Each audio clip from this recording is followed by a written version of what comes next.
granddaughter's. I am a Nana for the third time, and my heart has grown 3 times bigger. It's so exciting, it's so special, and I think I'm gonna go outside and film out there, see if I can get a little new vibe. And because outside you get so inspired and it's so beautiful, and why not film out there? So we'll see what we can think about becoming Nana for the 3rd time and what other grandmas have to say about it. I hope you can comment, I hope you can share. Come along, let's go outside and have some fun. Well, it's such a beautiful day out here today.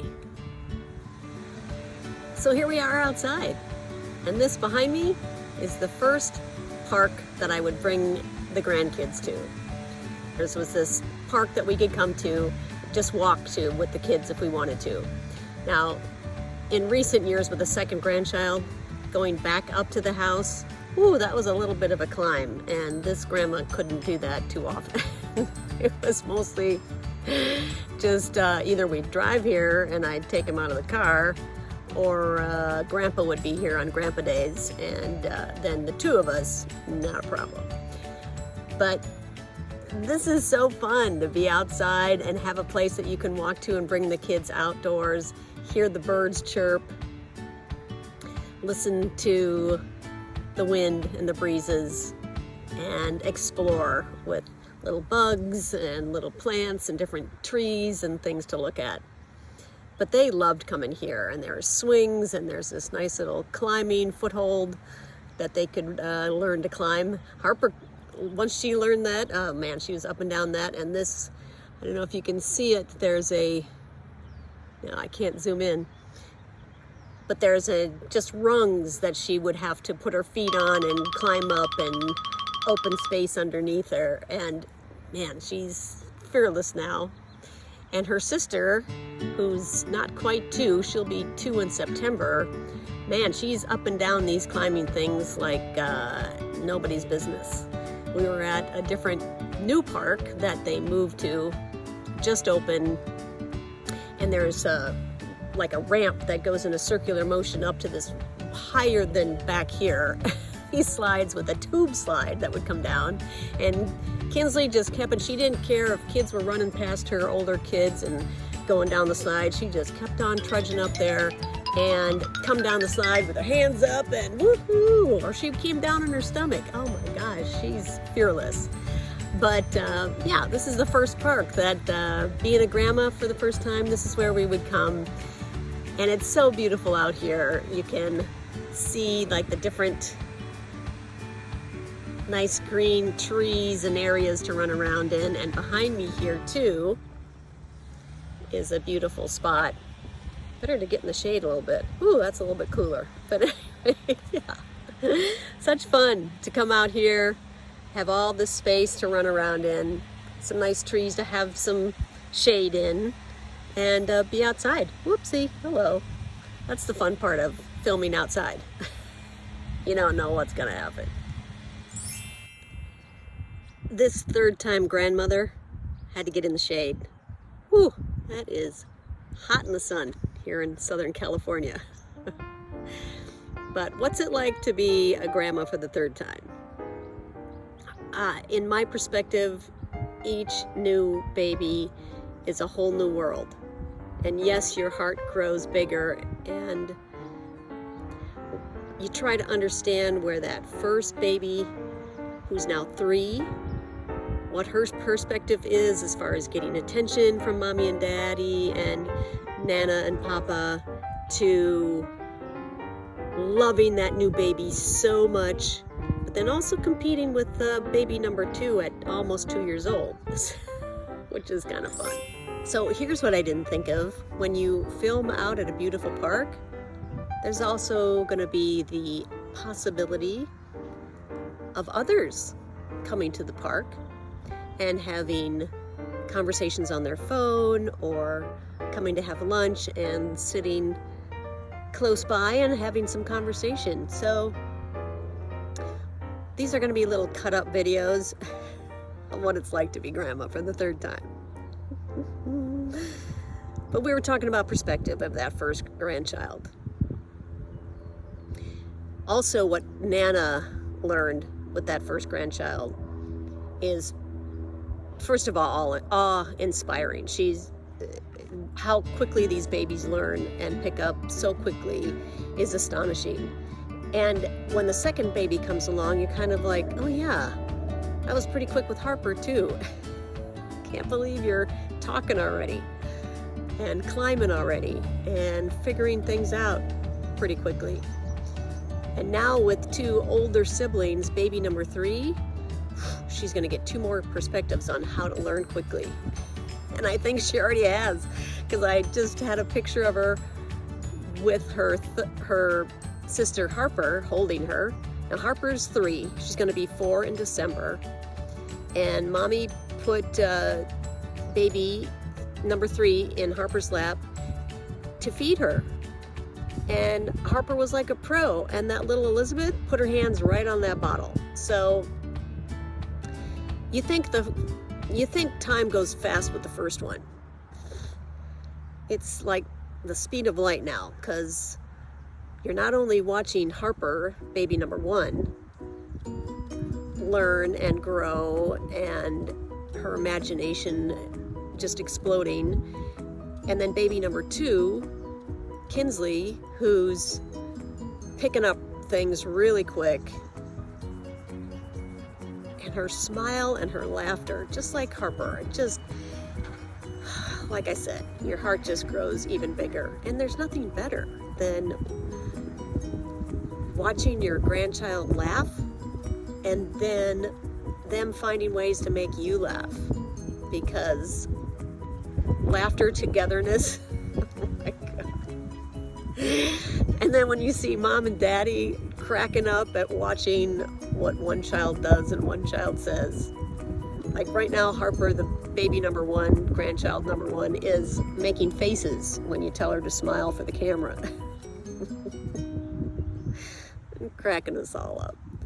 And Kinsley too, she just has this look out of the corner of her eye.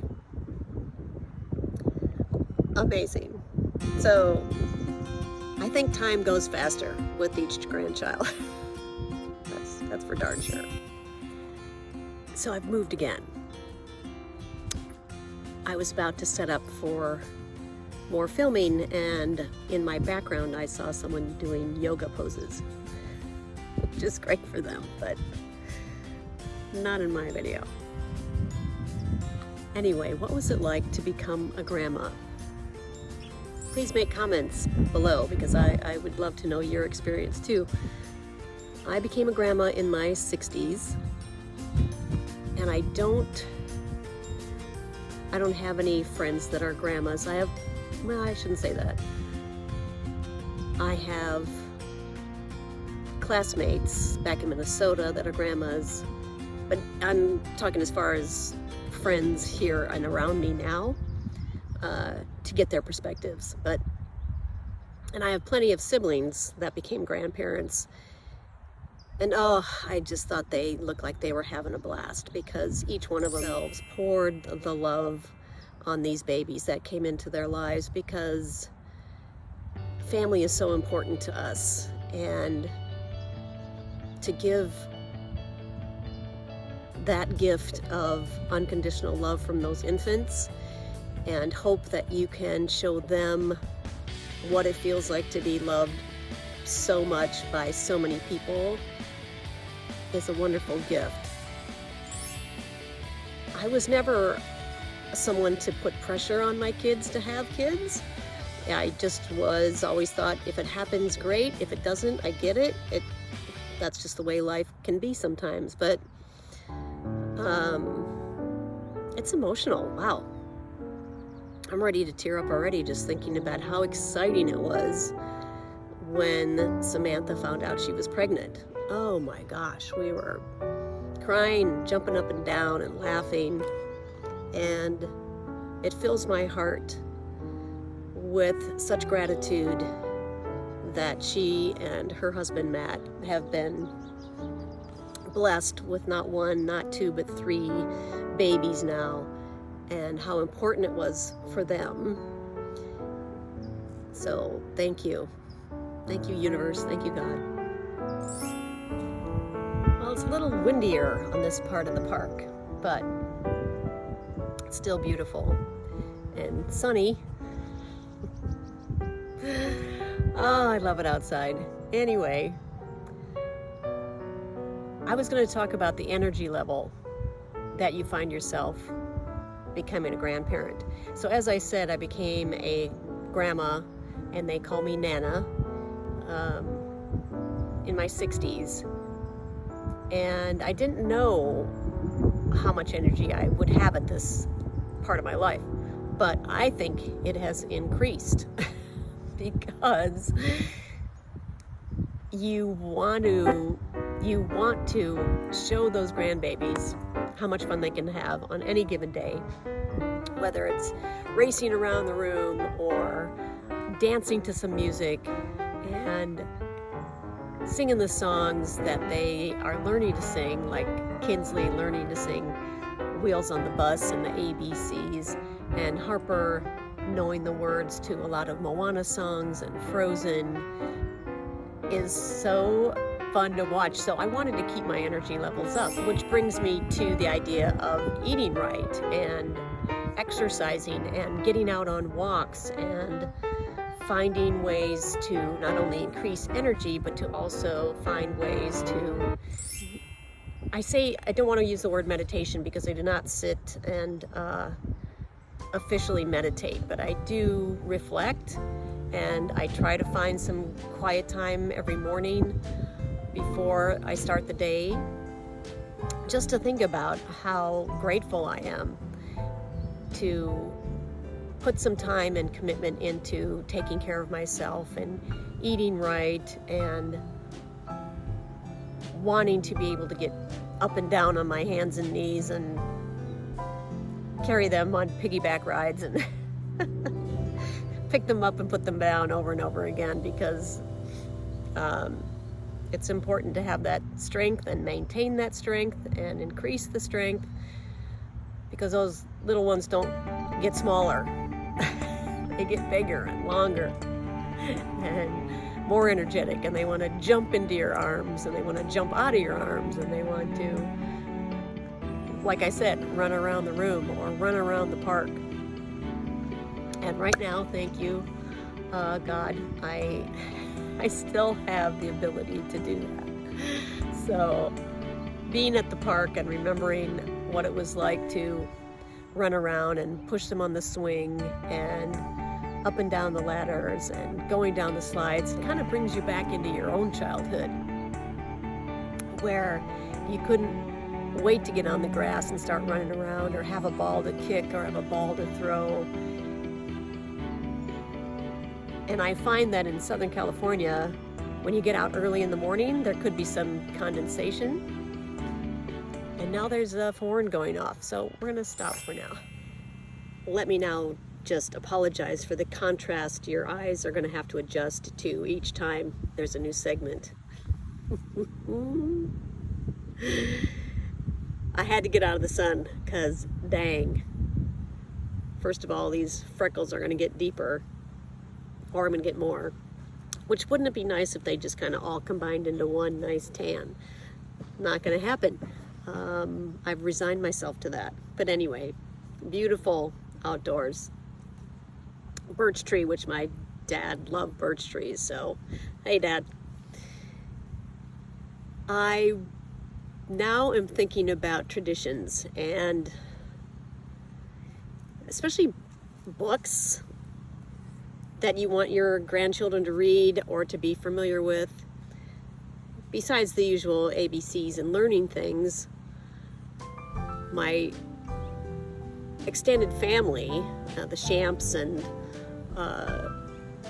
brothers and sisters that have given gifts of books to my grandchildren, and what Sammy and Matt pick out for the girls to read is pretty special, and you forget about how that kind of influenced how you felt about things sometimes. So I always wanted the night before Christmas, kind of a long story, but Harper's now getting more into asking questions during the books and the stories, so that's kind of fun to understand her perspective of what she's thinking about when you read a story.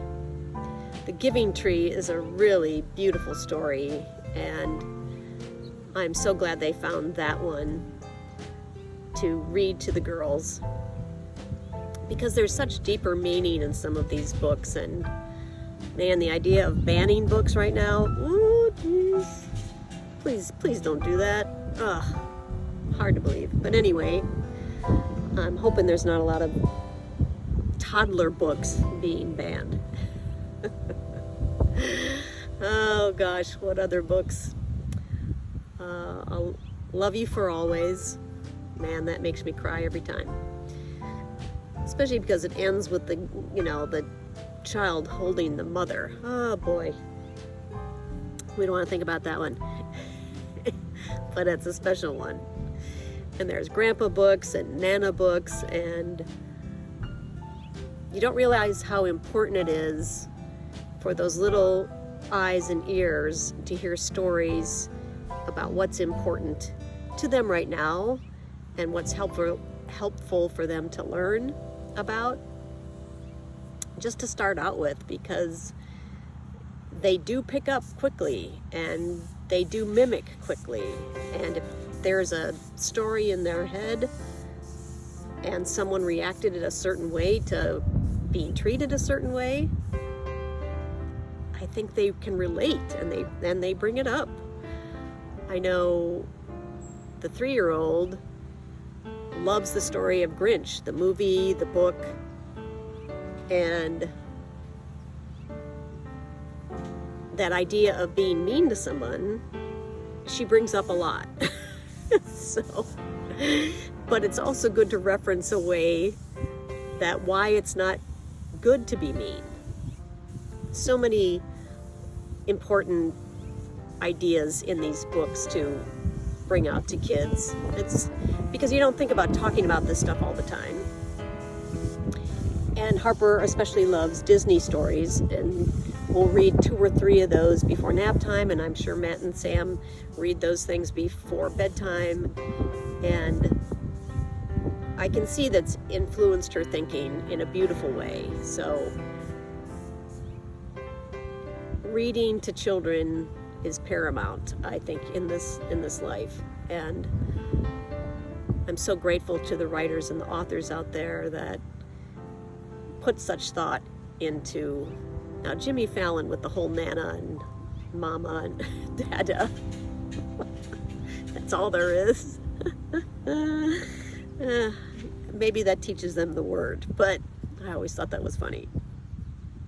You'll have to look it up. But at least putting effort into a children's book, thank you. I think that's important. I sure hope this audio picks up my voice because I'm hearing street noise and the blowing wind, and I hope it's not too distractive. But right now there's birds. You can hear that?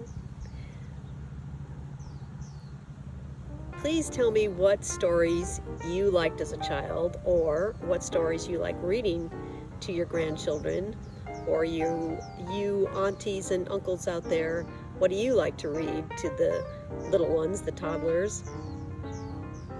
And then as they grew, what books did you find them finding interesting and wanting to read over and over and over again? And I think that's why it's great to have several types of books and several stories to read. But it's amazing how when you do read those stories over and over, they get to the point where they almost have them memorized. These brains of these children are incredible. So tell me what stories you like to read them. Or do you make stories up? I'd like to hear those too. Maybe you should write a children's book. Oh, what a beautiful day.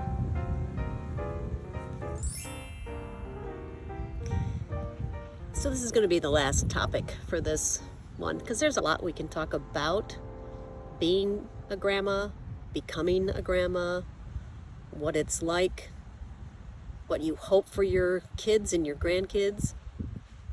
But Right now I'm going to end with talking about not being the perfect parent to begin with, and how liberating it is to not be the perfect grandmother either.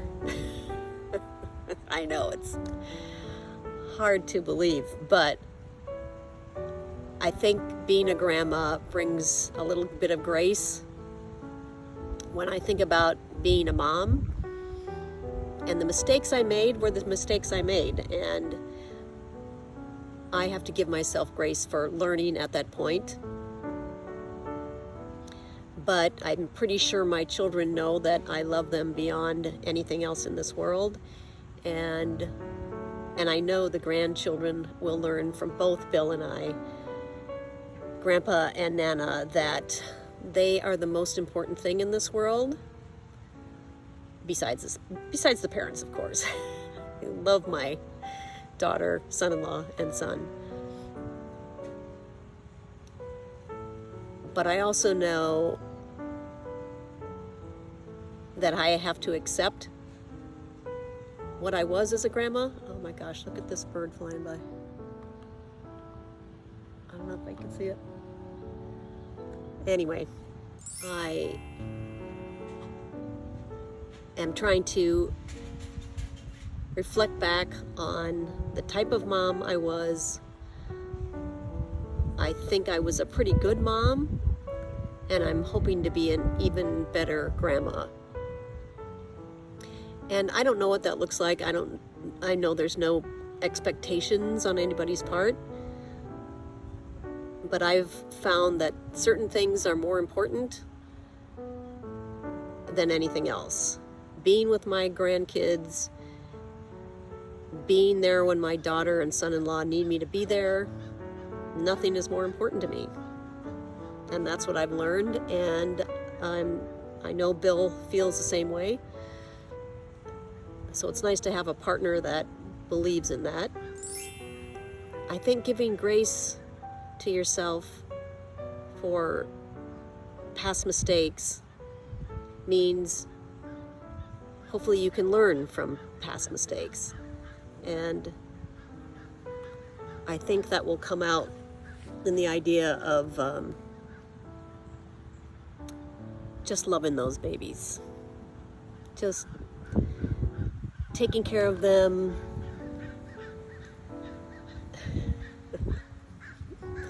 helping them learn, letting them realize this hair flying in your face right now, it's no big deal. Don't worry about it.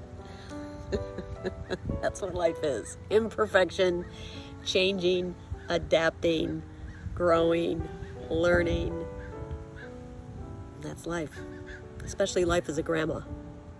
So all you grandmas out there, let me hear from you. I want to hear from you. I want to hear about your perspective. I think you're fantastic. Look what life has given us. And even aunts and uncles, tell me how you feel about watching these little ones grow and become the amazing humans that they are. So that's a wrap for now. Gonna get back indoors, do a little editing. Probably a lot of editing. And congratulate you, grandparents, aunts, uncles, great grandparents, great aunts and uncles, maybe included, to have a great day. Be thankful, be grateful, keep on keeping on. You're doing amazing. And enjoy those little ones while they're little, while they grow, while they become amazing humans to also respect and take care of you. That's what life's all about. Until next time, have a great day.